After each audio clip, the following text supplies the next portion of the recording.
Welcome back to another episode of the Ben Bergs Podcast. I'm Ben, your favorite high school dropout and founder of Collective Shift. Alongside Ms. Bergs, your favorite MBA and CEO of Collective Shift. We're here to bring you world-class crypto research, strategies, and insights to help you crush this crypto bull market. Plus, get an exclusive behind-the-scenes look as we scale Australia's leading crypto research company. And if you enjoy the podcast, we'd love for you to share it around with a friend or family member. Subscribe if you're on YouTube. And hopefully you're enjoying the content so far. Today, we wanted to do a little bit of an update on mid-bull market update because we're probably about halfway through, in my opinion. And this bull market is not playing out like previous cycles at all. And if your strategy is the same as 2017 or 2021, where you're just hoping these coins will go up, well, then unfortunately, this cycle is playing out vastly different.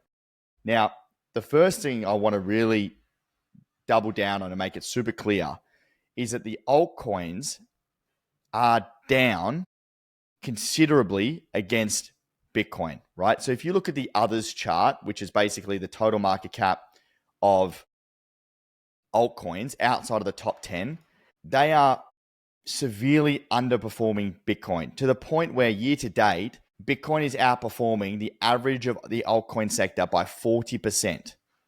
Savage. Right? Savage. A lot of people are down on their altcoins, right?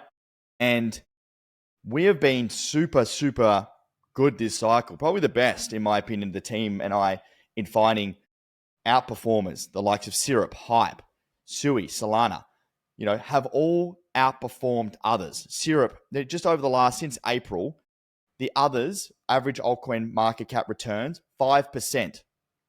5% you've got on average in the last 2 months.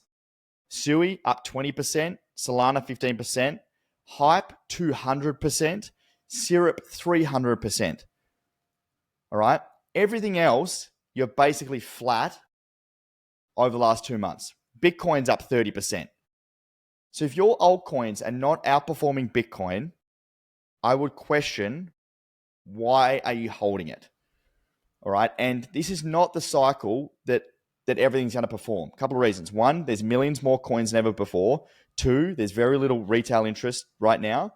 And three, a lot of the altcoins that you hold have, quite frankly, fucking dreadful tokenomics, which means they print new tokens into circulation, which means that the coins themselves need far more capital to grow than before. So just trying to hold because you're down, waiting for it to get back to all-time high, mathematically, is very difficult. And it's not going to happen like previous cycles. And it's the hardest thing. It's just investing. It's not admitting you're wrong and you're a terrible person. It's like, no, this didn't go out the way that I planned.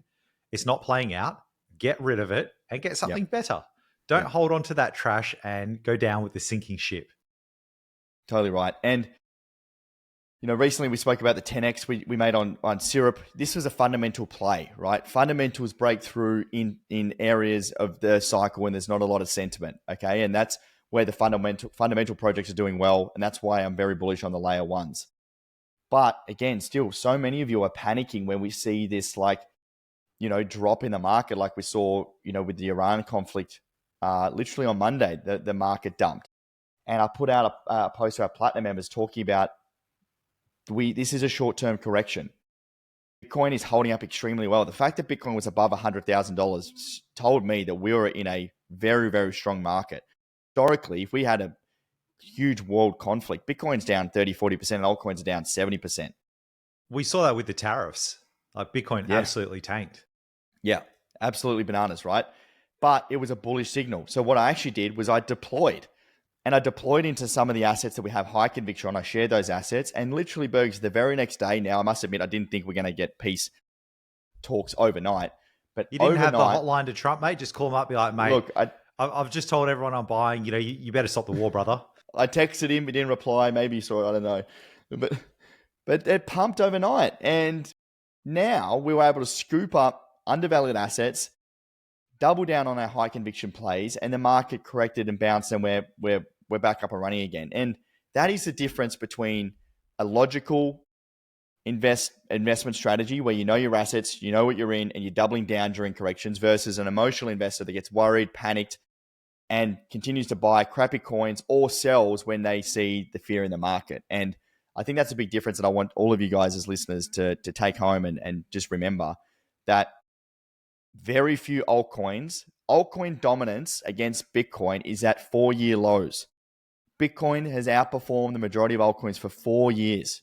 So if you don't have a proper portfolio allocation, we spoke about this in length in the masterclass yesterday, that portfolio allocation is so, so important, because if you don't have that right, that is what's going to hold you behind. And I think even just what you said before, like knowing your different projects, knowing what's happening in the macro environment and things like, the war, tariffs, printing money, interest rates, combining all of those things and then thinking long term as well. But the key thing you said was seeing the market's reaction to the war in Iran, because that is like one of the biggest drivers right now between Israel and Iran.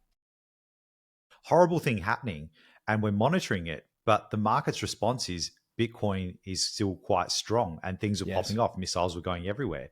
So you saw that, and then thinking long term, you're like, well, if this is the market's response and these events are happening, this is something I'm going to buy because it's going to lead to strength when this conflict calms down. Yeah. Versus in the past where we've seen conflict, crypto tanks, you buy the dip and it probably would tank even further because it doesn't have a strong, sort of that strength behind it. And that's the sort of difference. And it's really, for me, showing huge signs of maturity and strength, Bitcoin is. And Bitcoin is starting to behave like a flight to safety asset, And that's super. How good is that? Like gold always is, like people will put their money in gold or cash, and now they're starting to put it into Bitcoin when these types of events happen. And if you look at Bitcoin, I think it was almost touching 100K. It's now back up at 106 where it was. Yep. And this was just from a tweet from Trump saying, I've ended the war. After that, we've seen that's not really the case. There's still missiles going everywhere, but the Bitcoin price is holding. And that information is available to everyone. Every news site is reporting on it. Which is quite a strong signal for Bitcoin in this global conflict. Totally agree.